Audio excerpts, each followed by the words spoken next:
하나님의 신비한 역사를 체험합시다. 예, 왜 나 자신이 이렇게 안 변할까? 이렇게 저희는 질문을 할 수가 있습니다. 또 저희가 다들 사역자이기 때문에 내가 사역하는 사람은 왜 이렇게 변하지 않을까? 내 현장에는 왜 이렇게 변화가 일어나지 않는 걸까? 그렇게 우리가 질문할 수 있고요. 또 우리 가족들 가운데서도 왜 이렇게 변화가 안 일어날까 하는 답답한 마음으로 또 저희는 바라보게도 됩니다. 저희 수준으로 볼 때는 절대 변화가 불가능하죠. 내 성격이나 어떤 내가 가진 조건들도 변화가 안 되는데 남들을 변화시킨다는 것은 사실 불가능한 일입니다. 그래서 사실 하나님의 일하심의 신비라고 저는 이번 주에 제목을 주신 거라고 이렇게 확인하게 됩니다. 정말 사이코패스 같은 완전히 사람을 죽이는데도 전혀 감각이 없는 그 사람을 하나님께서 구원하셔서 전도자로 쓰신 하나님의 계획. 자, 그렇다면은 하나님께서 나에 대해서도 그러한 시간표와 계획을 갖고 계신다. 그리고 내 주변에도 하나님께서 그런 만남의 축복을 예비하셨다라는 사실 결론이 나오죠. 그게 저희에게 믿음이 되기를 간절히 원합니다. 그러면서 어제 있었던 화요 집회를 통해서 하나님께서 또 복음 편지에 대한 중요한 응답들을 주셨는데요. 이 복음 편지의 메시지들을 이제 제목들과 본문을 보면요, 거기에 핵심이 다 나옵니다. 제가 과거의 캠프 메시지들을 쭉 정리해봐도 유 목사님께서 항상 복음 편지는 제목과 본문 중심으로 굉장히 중요한 것들을 말씀하신 것들을 확인할 수 있는데요.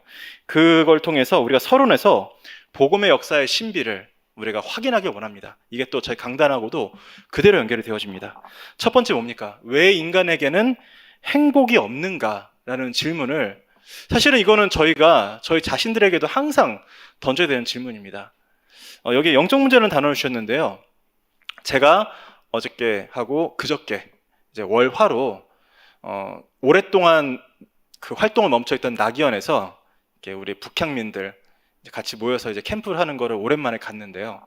제가 거기 가서 그 밤에 예배를 드리면서 우리 북한에서 내려오신 우리 사명자분들에게 제가 사과를 하고 회개를 했습니다. 뭐라고 회개를 했냐면은, 제가 그동안 사실 북한에서 오신 분들이 이런 영적 문제를 가지고 있다, 이런 부분이 취약하다, 이런 부분이 힘들다, 이제 그런 생각들을 많이 가지고 있었음을 고백했습니다. 그런데 실상은 뭐냐? 그러면 우리 북향민들은 영적 문제가 심하고 우리는 영적 문제가 심하지 않으냐? 사실은 영적 문제에 대한 조건은 모든 사람이 동일합니다. 다만 나타난 모양과 나타난 시간표가 다를 뿐이지, 저기 우리가 늘 모델로 삼고 가는 유광수 목사님부터 시작해서 저 같은 사실은 또 너무나 연약한 종에게 이르기까지, 또 우리 작은 렘넌트들에게까지 이 영적 문제에 대한 조건은 모든 사람이 동일합니다. 그래서 모든 사람이 그리스도가 아니면 안 되는 것입니다. 로마 3장 23절에 모든 사람이 죄를 범하였음에 하나님의 영광이 이르지 못하더니, 그러니까 우리의 것으로는 어떤 경우도 하나님의 영광이 이룰 수가 없는 거예요. 그리스도가 아니면 안 된다.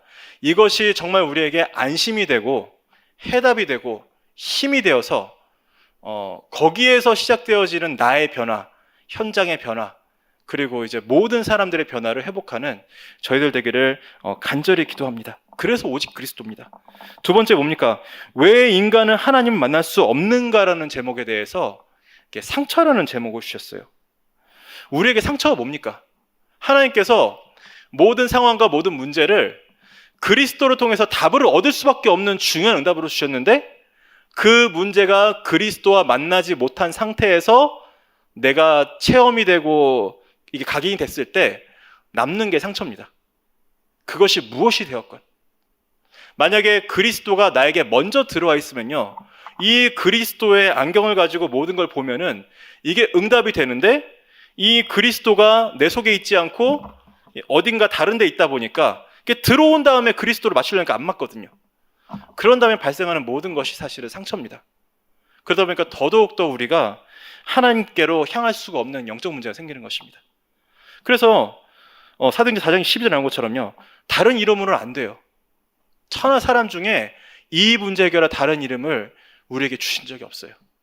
그래서 저희가 지금 이렇게 새벽 예배를 드리고 우리가 저녁에도 예배를 드리는 것입니다. 시작할 때도 그리스도, 마무리할 때도 그리스도. 그것만이 저희에게 주어지는 이 상처들을, 그리고 우리를 붙잡고 있는 과거에서 벗어날 수 있는 유일한 길입니다. 하나님께서 그 과거를요, 응답으로 주셨거든요. 세 번째가 뭡니까? 어떻게 하나님 만날 수 있는가라고 하셨는데요. 거기에서 우리가 붙잡아야 될 게, 정말 우리한테 너무나 많은 다른 각인뿌리 체질이 있다는 사실입니다. 여기서 이 요한복음 14장 6절 앞에 있는 부분에서요, 도마가 물어보는 거예요, 예수님께. 주여, 어디로 가신지 우리가 모르겠습니다. 좀 우리가 알아듣기 쉬운, 우리가 좀 받아들이기 쉬운 모양으로 길을 좀 주세요. 그랬더니 예수님 뭐라고 하십니까? 내가 길이다, 내가 진리다, 내가 생명이다. 그러면 저희는 그리스도를 소유했기 때문에 다 가진 거거든요. 다 가졌는데도 불구하고 너무나 많은 다른 각인 뿌리 체질들이 있기 때문에 그거를 있는 그대로 길로, 생명으로, 진리를 붙잡지 못하는 상태에 저희가 있는 겁니다.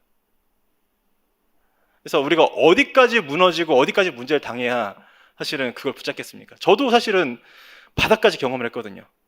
야, 진짜 인생이 무너지다 이제 정말 벼랑 끝에 섰는데요, 그 자리에 가서도 제 마음속에 울리는 그 말은 뭐냐면요, 내가 그 정도로 잘못한 것 같지는 않다, 내가 그 정도로 문제가 많은 것 같지는 않다였어요. 고지고대로 그리스도 앞에 무릎 꿇는 게 불가능하더라고요. 거기서 발견한 거예요. 그래서 거기서 그때 했던 찬양이 신자 되기 원합니다, 진심으로 신자 되기 원합니다, 진심으로. 그래서 우리가 정말 다른 각인뿌리 체질에 벗어날 수 있는 그 은혜와 응답을, 그래서 정말 우리에게 필요한 것이 산, 바다, 강, 그런 것들도 굉장히 의미가 있죠. 하나님께서 집중하게 하시는 그런 시간표들 누리시고 확인하시기 바랍니다. 네 번째입니다. 왜 예수만이 길이 되시는가? 그런데 사실은 우리에게 이미 또 다른 사상, 이념 이런 것들 많이 있거든요. 왜 그게 안 되느냐? 그리스도 아닌 다른 그 어떤 것도 결코 마귀를 결박할 수 없기 때문입니다. 마귀의 일을 멸할 수 없기 때문입니다. 그래서 다른 뭡니까?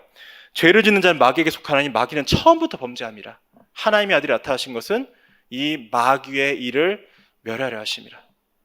저희가 정말 내 하루를 사는 데 있어서도, 전도운동을 하는 데 있어서도 가장 먼저 회복해야 될 것이 바로 이 마귀의 일을 멸하는 겁니다. 이 사탄은 지금도 끊임없이 우리가 그리스도를 붙잡지 못하도록, 그리스도에 오직하지 못하도록 이끌어 가는데, 그 마귀의 일을 멸할 수 있는 그 응답이, 그래서 그 그리스도가 실제로 나에게 길이 되어지는 역사를 우리가 체험하기 원하고요. 그 다음에 뭡니까?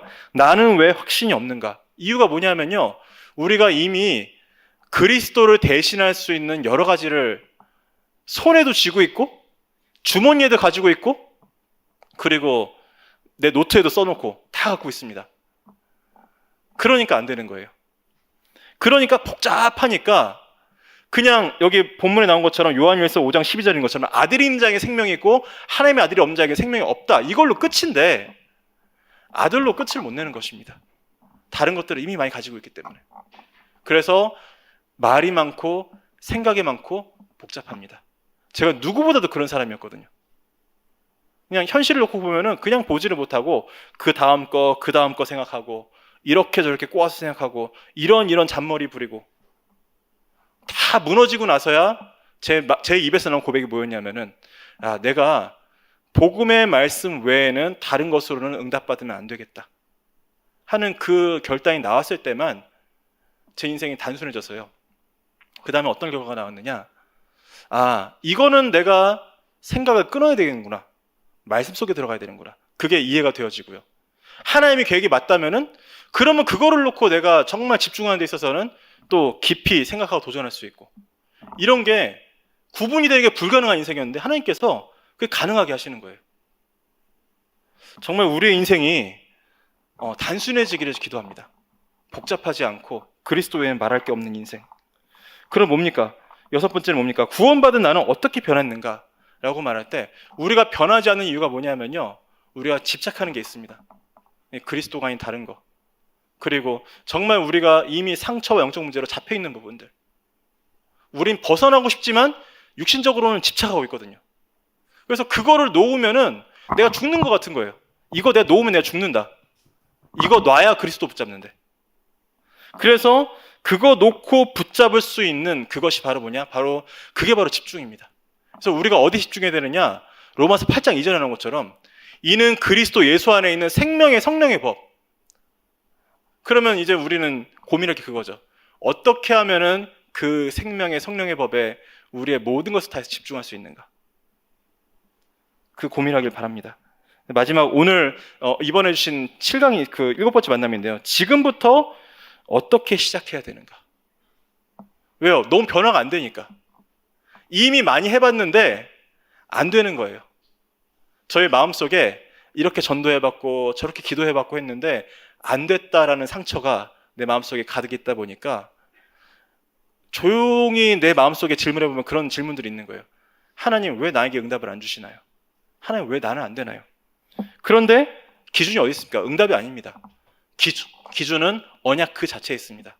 근데 그 언약으로 시작하는 굉장히 중요한 포인트가요. 자꾸 우리가 응답으로 가는데 반대로 말해서 불가능한 이유를 찾으면요. 사실은 그리스도 아니면 안 되는 이유가 나오거든요.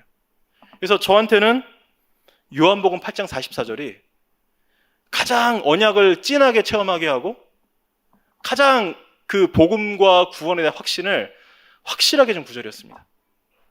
이 구절 진짜 묵상하다 보니까 내가 이거랑 더 이상 상관이 없구나.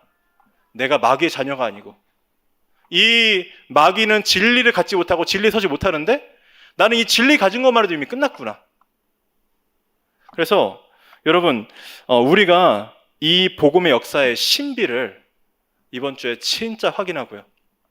그래서 이 바울을 완전히 뒤집어서 그의 모든 죄와 심지어는 자기가 죄인 중에 괴수라고 고백할 만큼 심각했던 그 문제를 완전히 무효화시키시고 그 안에 직접 역사하셔서 새로운 일을 이루신 그 하나님의 역사의 신비하심이 복음의 역사의 신비가 나에게 임하는 그 축복을 체험하게 되기를 간절히 기도합니다.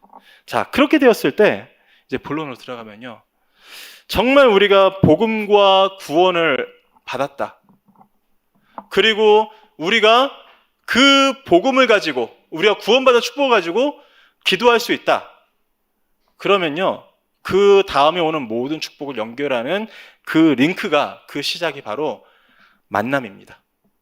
그래서 만남의 축복의 신비입니다. 정말 우리가 우리 만남들을 한번 점검해 봤으면 좋겠어요. 하나님께서 우리에게 어떤 만남의 축복을 주시는지. 그런데 대부분의 경우는 이 만남들이 뭔가 갈등으로 비화가 되고 뭔가 우리의 인생이 저주가 돼버리고 그런 경우가 굉장히 많거든요. 그런데 우리가 조금만 기도하면요. 뭐 친구나 어떤 나한테 익숙하고 편한 사람이라 그런 거 말고 진짜 하나님의 복음의 일을 이루고 또 전도의 문을 열고 제자를 회복할 수 있는 만남의 축복을 하나님께서 주실 줄 믿습니다. 이제 그 신비를 우리가 체험해야 되는 거예요.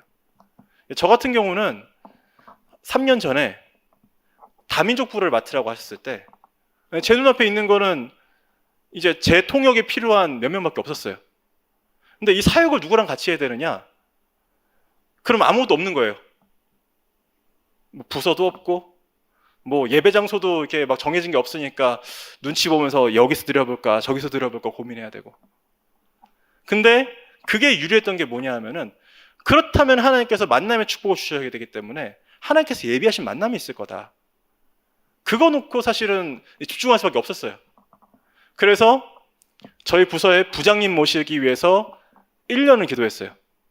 이미 찍었지만 그분을 제 마음속으로는 찍었지만 제가 감히 그분한테 우리 부장해달라고 제가 요청할 수 있는 권한도 없고 제가 끌고 올 수 있는 힘도 없고 또 자격도 없고 하다 보니까 기도한 거예요.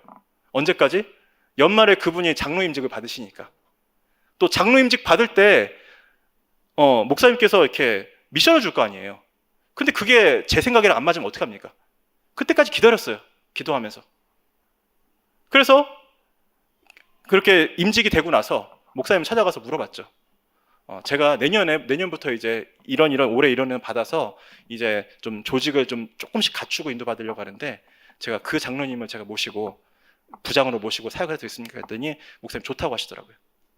그런데 그러면 그렇게 하자고 시작되는 게 아니잖아요. 그분은 이미 섬기고 있는 부서가 있고 그 부서에 심지어는 애들까지 있어갖고 교사도 하시는데 갑자기 그분은 나와서 하시라고 할 수 없지 않습니까?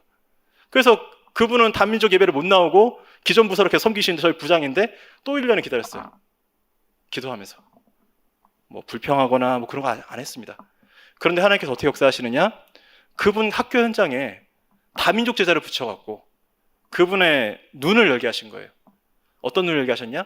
아, 하나님이 나를 향해서 다민족을 향한 계획이 있구나. 그렇게 해서 왔어요. 그 장로님 저랑 나이 차이도 1살밖에 안 나고요. 뭐 제가 뭐 장로님 뭘 할 수 없습니다. 그러나 분명한 건 뭐냐?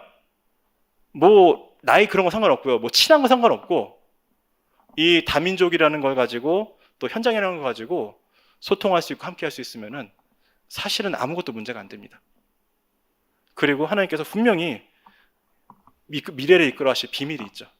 그래서 한번 저희가 만남이란 걸 한번 고민해 보길 바랍니다. 근데 여기에 제가 지금 준비해 온 게 바울의 인생에 있었던 여러 만남들인데요. 나에게 이런 만남들이 어떤 응답들이 있었는지 한번 확인해 보길 바랍니다. 첫 번째 누구냐? 가말리엘입니다. 이 가말리엘이 누굽니까? 유대의 대스승이었어요. 그런데 이 가말리엘 밑에서 바울이 뭐가 준비됐느냐? 정말 탄탄한 성경적인 준비가 된 거예요. 그리고 하나님의 주권을 믿을 수 있는 그런 준비가 된 겁니다. 이 사람이 어떤 사람입니까? 사도행전 5장에 보면요, 이 사도들이 끌려갔는데 이 가말리엘이 일어나서 뭐라고 했냐면요, 조심해라. 만약에 이 사람들이 하는 일이 하나님께로부터 온 것이면은 우리가 죄를 지니게 된다. 만약 이들이 자기의 뜻대로 하는 거면은 그냥 스스로 사라질 거다. 근데 이 가말리엘 통해서 이게 훈련받은 이 성경에 대한 게 바울이 얼마나 중요했냐면요, 바울이 아나니아한테 복음을 받는 순간 기존에 있던 성경에 대한 모든 지식이 복음으로 바뀌어갖고 그날부터 전도하기 시작했거든요. 그리고 스승 없이 아라비아로 가서 혼자 3년 동안 훈련받다가 준비가 됐어요. 나중에는 사도들을 만났는데 별로 만나지 못했어요. 그런데도 불구하고 사도들보다 훨씬 더 예수님께서 주신 축복들에 대해서 확실히 갖고 있었습니다. 그게 누구냐? 그게 누구 때문이냐? 이 가말리엘 통해서 받은 응답이 많은 거예요. 그래서 우리한테 세상 스승이라 할지라도요, 굉장히 중요한 만남을 주신 것도 있지 않습니까? 저한테는 제 재수할 때 요즘 말로 하면 일타 강사, 막 되게 유명한 강사들 계시거든요. 근데 제가 단과학원에 가갖고 그런 수업을 하나 이렇게 맡았는데 그 만남 하나, 그냥 한 500명 강의실이 있는데 혼자 앉아서 수업 듣는데 하나님께서 그 만남을 굉장히 귀중한 만남을 주셔갖고 1대1로 제가 그 선생님하고 매일 아침 만났거든요. 교무실에서. 그리고 그분 격려해 주시고 제가 그 학교에서 그 어떤 선생님한테도 맛보지 못했던 굉장히 중요한 것들을 학원 강사한테, 그런 만남도 있더라고요. 그래서 어떤 만남이 사실은 우리에게 있는지 모릅니다. 또 랩런트들한테 올해 아이들을 맡은 담임 선생님이 그런 만남일 수도 있습니다. 회복하기 바랍니다. 두 번째 누굽니까? 스데반입니다. 이 스데반의 만난 것이 전환점이 됐죠. 이 바울은 계속 고백하지 않습니까? 디모데전서 1장 15절 본문에도요, 내가 죄인 중에 괴수라고 하는 그 배경에는요, 이 스데반을 통해서 경험한 자기의 영적 문제의 처절함, 이 비참한 상태, 그리고 그거와 대비되는 너무나 찬란한 그 복음 가진 자의 그 영광스럽고 아름다운 모습, 완전히 각인됐잖아요. 평생의 메시지가 되고. 저도 사실은 그 전도사 때 학생 시절에 제가 뭘 알았냐면요, 제가 가짜라는 걸 알았어요. 남들은 제가 막 열심히 사역을 하고 막 많은 일을 하고 하니까 막 사명자라고 하는데 저는 제가 속에 복음에 대한 확신이 없고 가짜라는 걸 알았어요. 그러다 보니까 응답받는 사람들 보면 너무 미안한 거예요. 너무 미안하고 죄송스럽고. 그런데 이제 그런 부끄러움들이 저를 굉장히 복음을 향해서 이끌어 가더라고요. 그래서 결국은 하나님께서 그런 흐름들 속에서 막 남들 다 잘한다고 하는 것 버리고 이제 울산 내려갔는데 거기서 이제 하나님께서 진짜 복음을 체험하게 하신 거죠.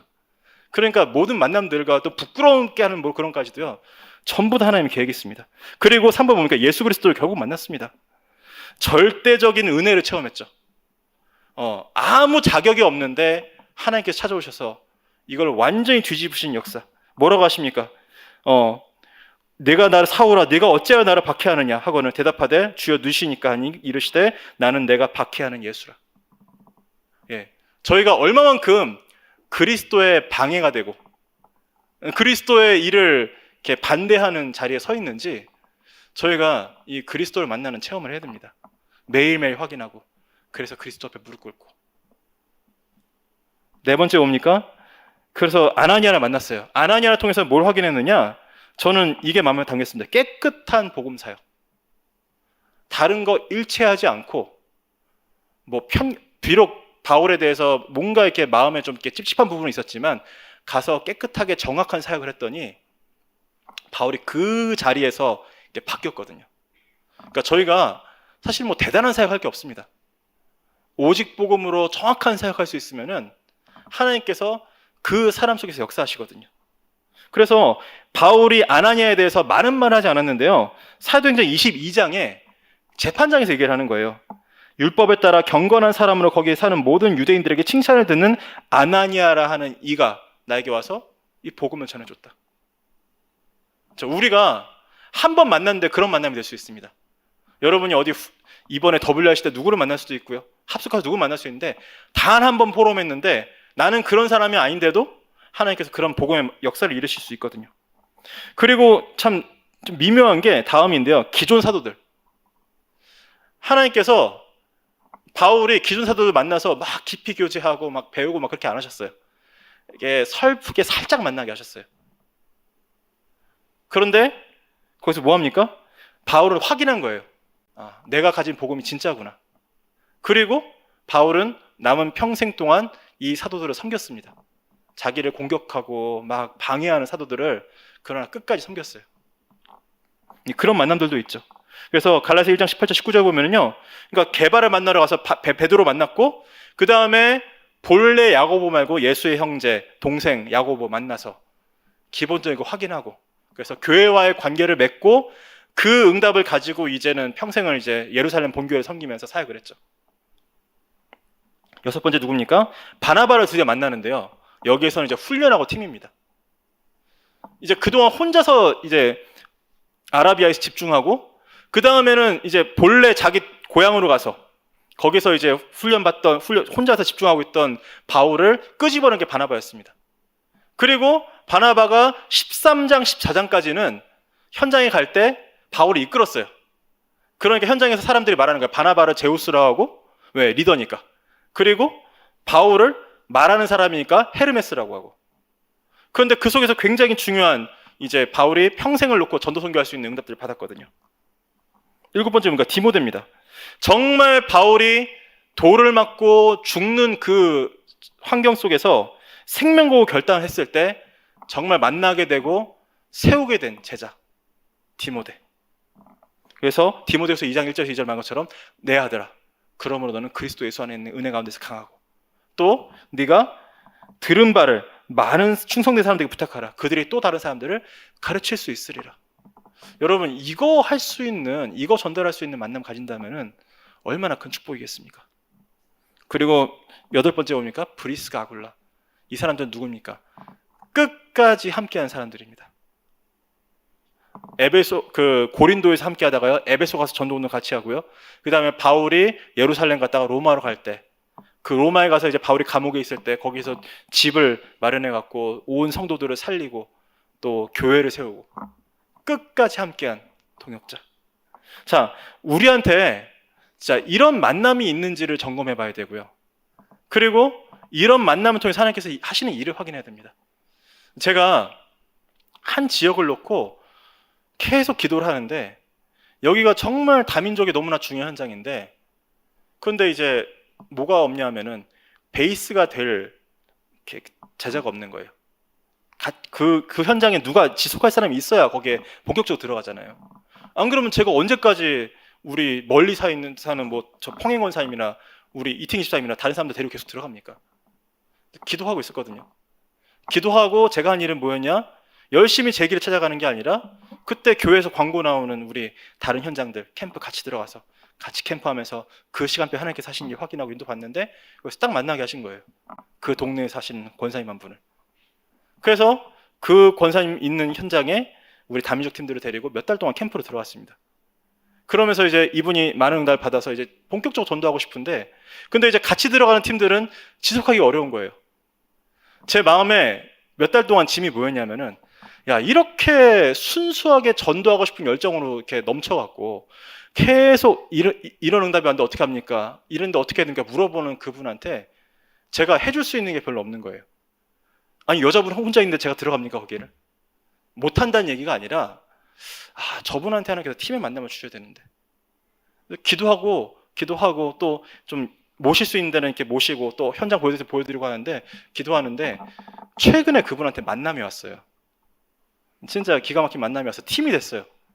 그리고 그 두 분이 한 두세 달 정도를 일주일에 3-4번씩 목숨 걸고 팀을, 전도할 수 있는 그 시간이 난 거예요. 그게 사실은 캠프의 원리거든요. 나의 시간표가 있고 만남이 있고 같이 볼 수 있는 현장이 있으면 그거를 놓고 이제는 캠프 시작하는 거거든요. 그래서 제가 그게 대단한 만남이다 자랑하는 게 아니라 제가 기도하고 있어요. 하나님, 이분들의 만남은 어디까지 허락하셨습니까? 그러면서 중요하게 미션을 드리고 같이 캠프할 수 있는 내용들을 드리고 스케줄 드리고 하는데, 지금 신나게 캠프를 하고 계시는데, 만남이란 게 완벽해서 그게 막 계속 몇 년씩 가거나 그러지 않아도 됩니다. 만남이란 게 특징이요, 평생 가는 만남도 있고 딱 그때 그 시간표를 위한 만남도 있고 어떤 문을 열기 위한 만남도 있고, 또 때로는 나한테 너무 힘든데 그게 나한테 굉장히 중요한 메시지를 줘서 나를 살리는 만남이 있기도 하고.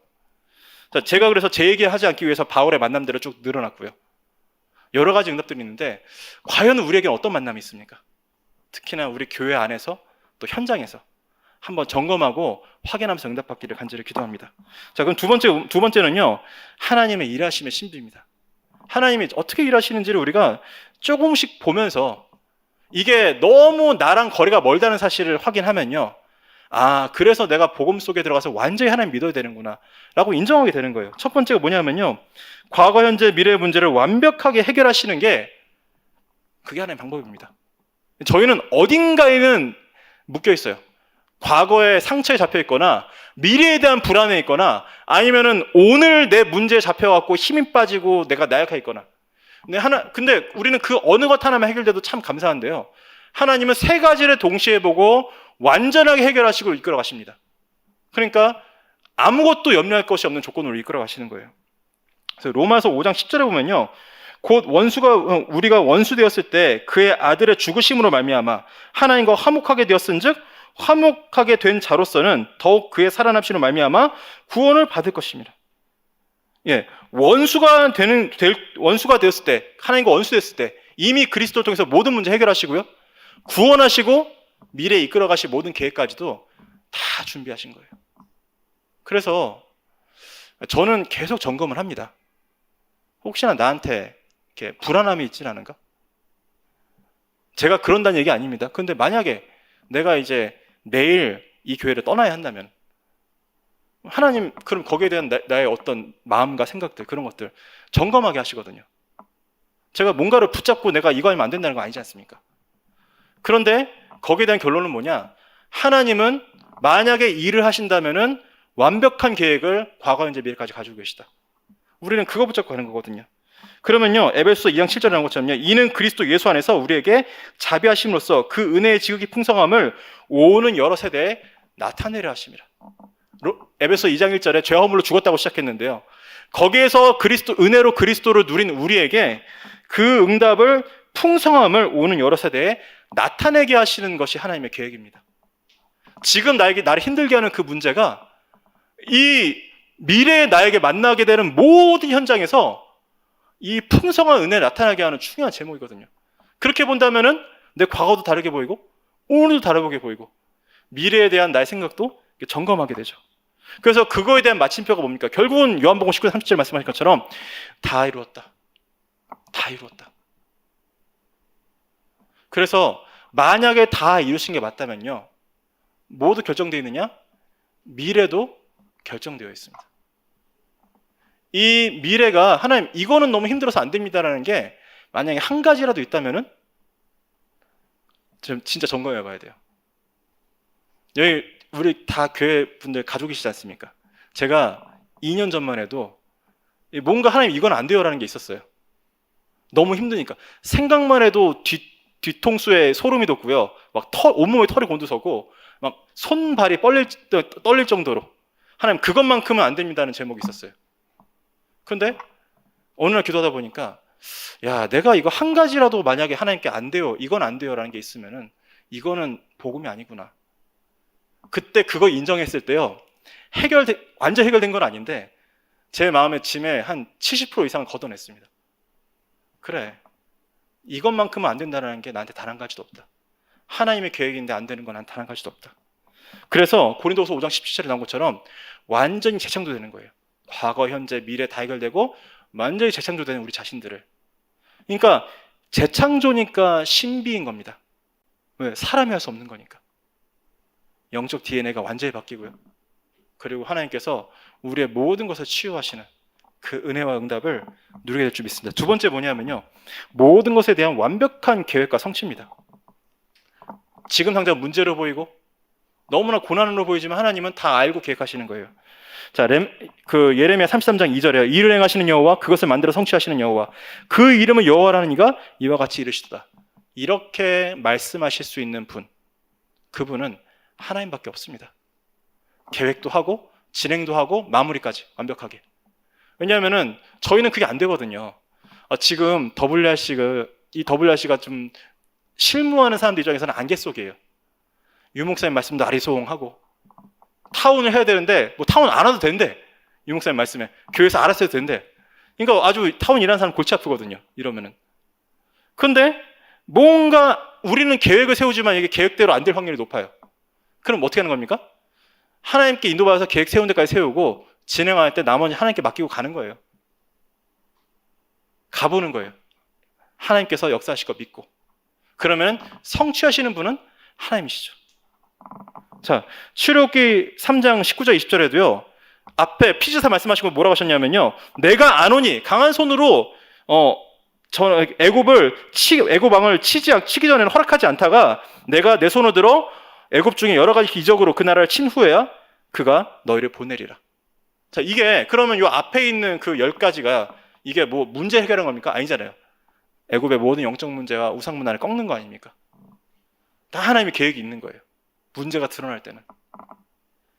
예, 저희가 이 정도로 복음이 확인되지 않고선 어떻게 감히 237과 5천종족의 응답을 받겠다고 제가 말하겠습니까? 그래서 진짜 우리한테 만약에 이제 그런 극단적인 문제가 온다면은 감사해야 될 이유가 뭐냐? 이게 아니면 복음 확인 안 되기 때문에 그렇습니다. 그래서 사무엘상 16장 15절 16절에 보면요, 사울의 신하들이 그에게 이르되 보소서, 하나님께서 부리시는 악령이 왕을 번뇌하게 하온즉. 야, 재밌는 게 신하들이 말하는 거예요. 신하들이 보기에도 이 왕이 지금 악령이 들었는데 그 악령을 하나님이 조종하세요. 하나님이 하신 거예요. 그래서 그 두 분은 뭡니까? 원하건대 우리 주께서는 당신 앞에서 모시는 신하들에게 명령하여 수금을 잘하는 사람을 구하게 하소서.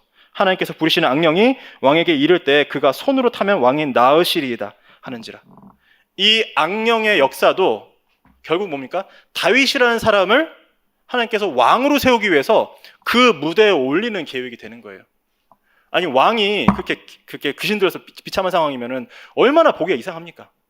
근데 그것조차도 렘넌트를 세우는 하나님의 계획. 그래서 자, 우리가 정말 주어진 모든 일들에 대해서 정말 점검하고 확인하고 새로운 언약을 붙잡기 간절히 원합니다. 세 번째는 뭐냐면요, 어느 종교에도 없는 함께입니다. 여러분 한번 정말 찾아보세요. 어느 종교에서 그 종교에서 믿는 신이 끝까지 함께 하겠다고 하는지. 절대 없습니다. 또 재밌는 게 요새 그 극장에는 영화 하나가 이제 미국에서 만든 영화인데요, 거기 보면요, 신들끼리 막 싸우고 신들끼리 서로 죽여요. 제가 그거를 보고 처음에 저거 거짓말이다 싶다가, 근데 원래 그쪽 동네 신화가 그렇거든요.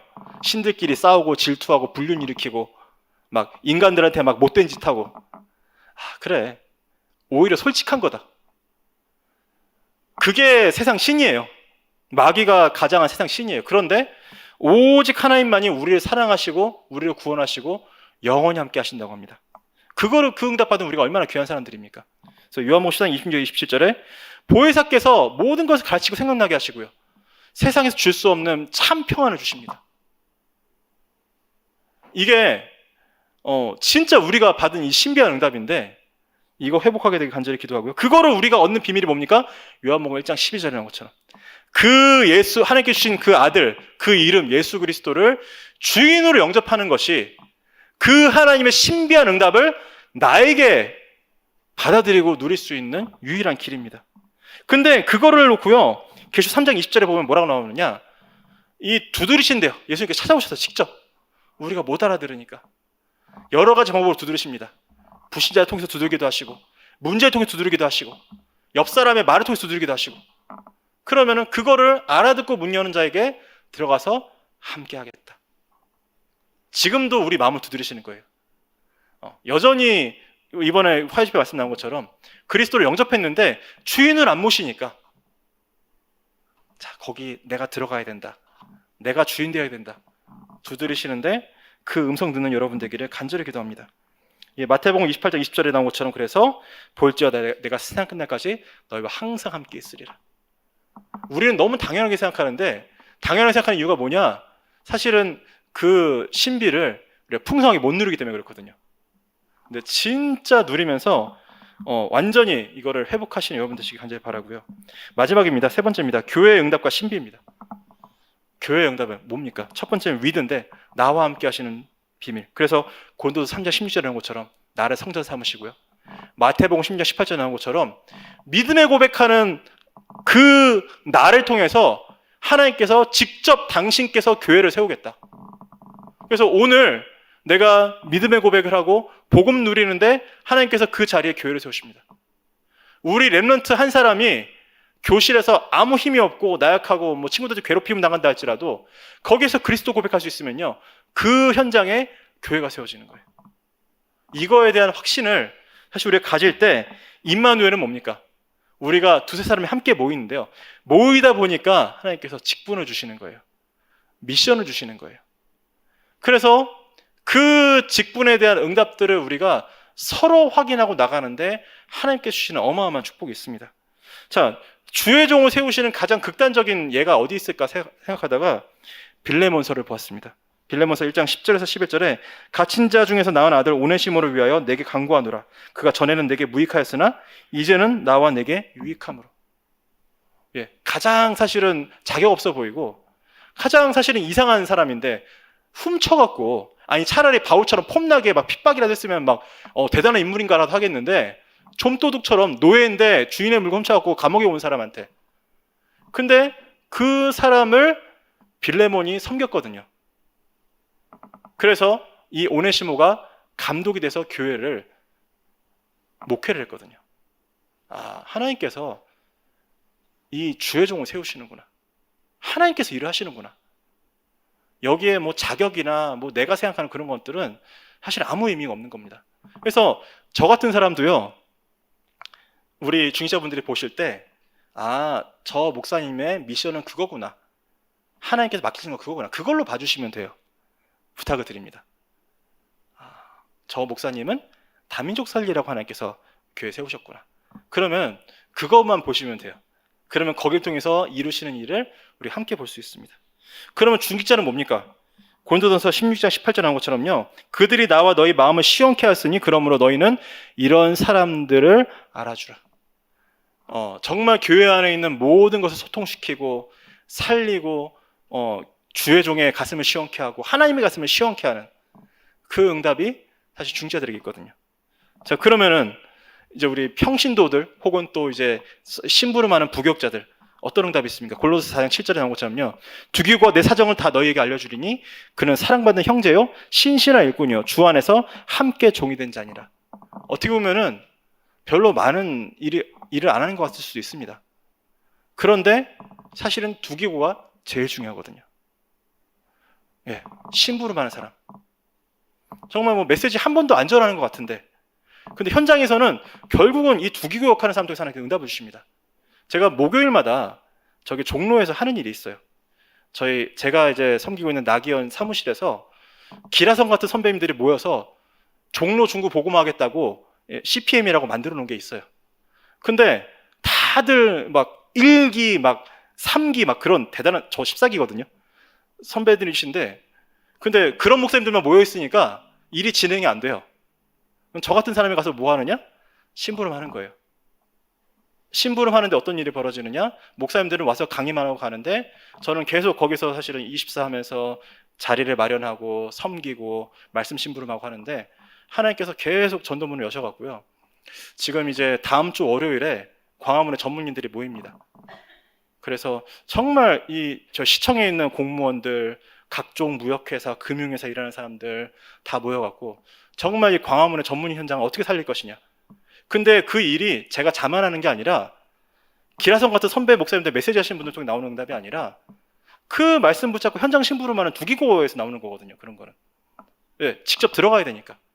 그래서 정말 이렇게 그 일이 이루어질 때까지 계속 심부름해야 되니까.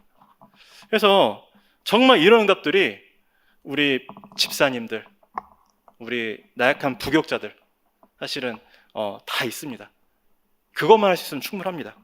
그리고 렘넌트들을 놓고 뭡니까? 디모데서 1장 4절에서 5절에 한 것처럼 정말 이 렘넌트들을, 이 배경을 알고 그리고 세워줄 수 있는, 이 세워져야 되는 이 눈물, 그리고 어렸을 때부터 주신 하나님의 이 응답들, 물려받은 그 배경 응답들, 이런 것들을 다 살려줄 수 있는, 그래서 비록 가정에 문제가 왔다 할지라도 그 가정의 문제를 응답으로 바꿔줄 수 있는 축복, 그게 사실 저희가 도전해야 될 부분이거든요.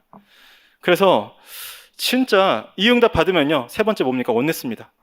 빨리 지나가겠습니다. 로마서 8장 28절에 나오는 이 응답은 뭐냐면요, 우리가 교회의 축복을 누릴 때 이 교회 안에서 원네스가 되는 걸 확인할 수 있습니다.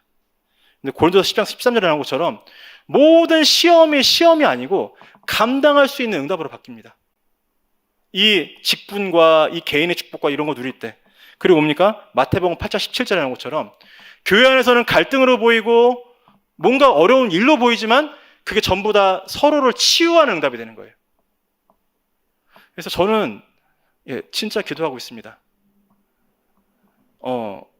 공동의회가 미뤄졌는데요. 근데 하나님께서는요, 이미 결과를 가지고 계십니다. 사람이 어떻게 되는 게 아니고, 또 우리가 막 투표를 해서 이렇게 결정되는 게 아니라 하나님이 이미 결과를 가지고 계신데, 그럼 하나님께서 시간표 따라서 그걸 여시고 확인하게 하시는 거예요. 그 확인되면은 이게 하나님의 뜻이구나 하고 우리가 아멘하고 우리가 또 같이 가는 겁니다. 이게 뭔가 우리가 결정을 못하기 때문에 투표라는 수단을 쓰는 게 아니라요, 하나님께서 교회법에 명시하신 하나님 방법이에요.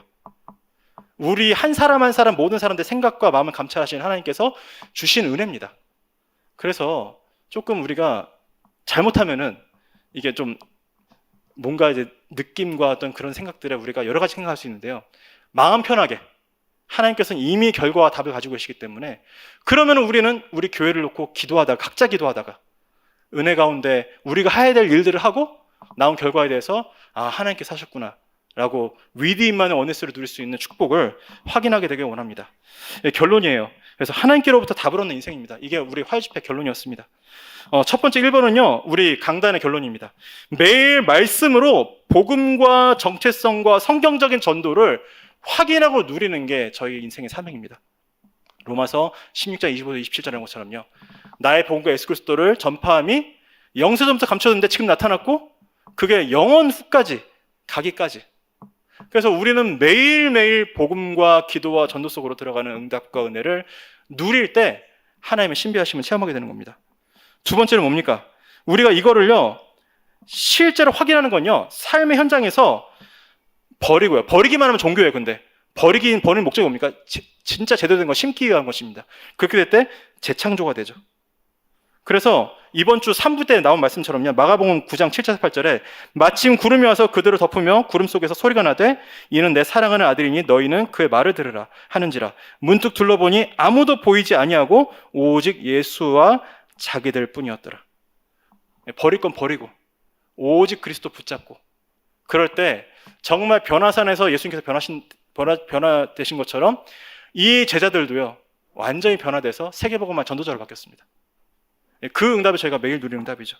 그리고 요새 계속 메시지 주신 세 가지 집중은요. 제한된 집중은 오직 복음, 오직 하나님 나라, 오직 성령.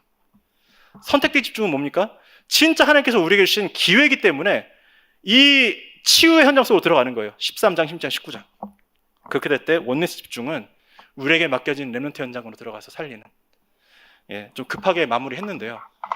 많은 것 같지만 사실은 또 우리 메시지들이 다 있기 때문에 확인하시고 누리시고 확인하기 바랍니다. 그래서 이 신비는요, 하나님께서 하시는 일이기 때문에 그 하나님께서 주신 것으로 새로 시작하면 됩니다. 그래서 이 시간에 그루터기 2000 하나님의 새로운 시작 찬양하시면서 말씀 마치도록 하겠습니다.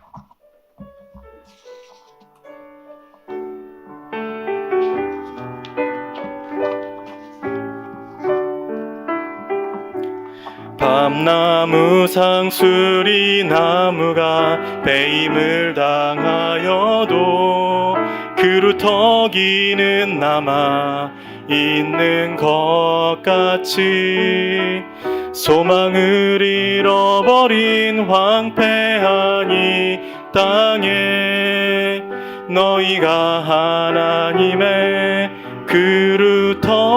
그루터기라.